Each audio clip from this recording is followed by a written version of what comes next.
মানুষের পক্ষ থেকে লাগে না, বদনজর জিনের পক্ষ থেকেও লাগে। একদিন এক বাচ্চা, আসমা রাদিয়াল্লাহু আনহা বলছেন এক বাচ্চা তার কোলে নিয়ে রাসূলুল্লাহ সাল্লাল্লাহু আলাইহি ওয়াসাল্লামের বাসায় এসেছে। আল্লাহ রাসূল বললেন, একে তোমরা ঝাড়ফুঁক করাও, কারণ এর চেহারায় আমি স্পষ্ট জিনের বদনজর দেখতে পাচ্ছি। জিনেরও জিন কিন্তু আমাদেরকে দেখতে পারে, কিন্তু আমরা জিনদেরকে দেখতে পাই না। এমন কি একজন ব্যক্তি অপর ব্যক্তির উপরে তার তো বদনজর লাগে তো লাগে, সে নিজের উপরেও তার বদনজর লেগে যায়।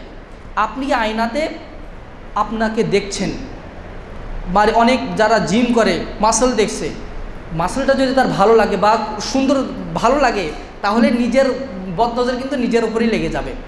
বা সে সুন্দর আকৃতি বিশিষ্ট, সে নিজেকে দেখছে, নিজের উপরে বদনজর লেগে যাবে। এই জন্য আয়না দেখার সময় দোয়া রয়েছে, আল্লাহুম্মা হাসসান খালকি ফাহসিন খুলকি। নির্দিষ্ট জায়গার দোয়াগুলো নির্দিষ্ট জায়গায় পড়তে হয়। পিতামাতা করতে সন্তানের উপরে বদনজর লেগে যায়। এই জন্য সন্তানকে কোনো বিষয়ে ভালো লাগলে সেটাতে আল্লাহর প্রশংসা করা উচিত এবং সেক্ষেত্রে বরকতের দোয়া করা উচিত। জিনেরও যে বদনজর লাগে, আসুন একটা হাদিস শুনি। যে হাদিসটি ইবনু মাজাহ বর্ণনা করেছেন, কানা রাসূলুল্লাহ সাল্লাল্লাহু আলাইহি ওয়াসাল্লাম ইয়াতাআওয়াযু মিন আইনিল জান্নি সুম্মা আইনিল ইনসি। আল্লাহ রাসূল সাল্লাল্লাহু আলাইহি ওয়াসাল্লাম জিনের বদনজর থেকে আল্লাহর কাছে পানা চাইতেন, মানুষের বদনজর থেকেও আল্লাহর কাছে পানা চাইতেন।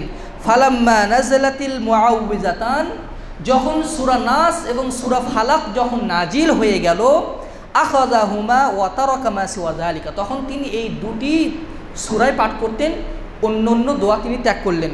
অর্থাৎ সূরা নাস এবং সূরা ফালাকের মাধ্যমে তিনি আল্লাহর কাছে বদনজর থেকে পানা চাইতেন। অন্যভাবে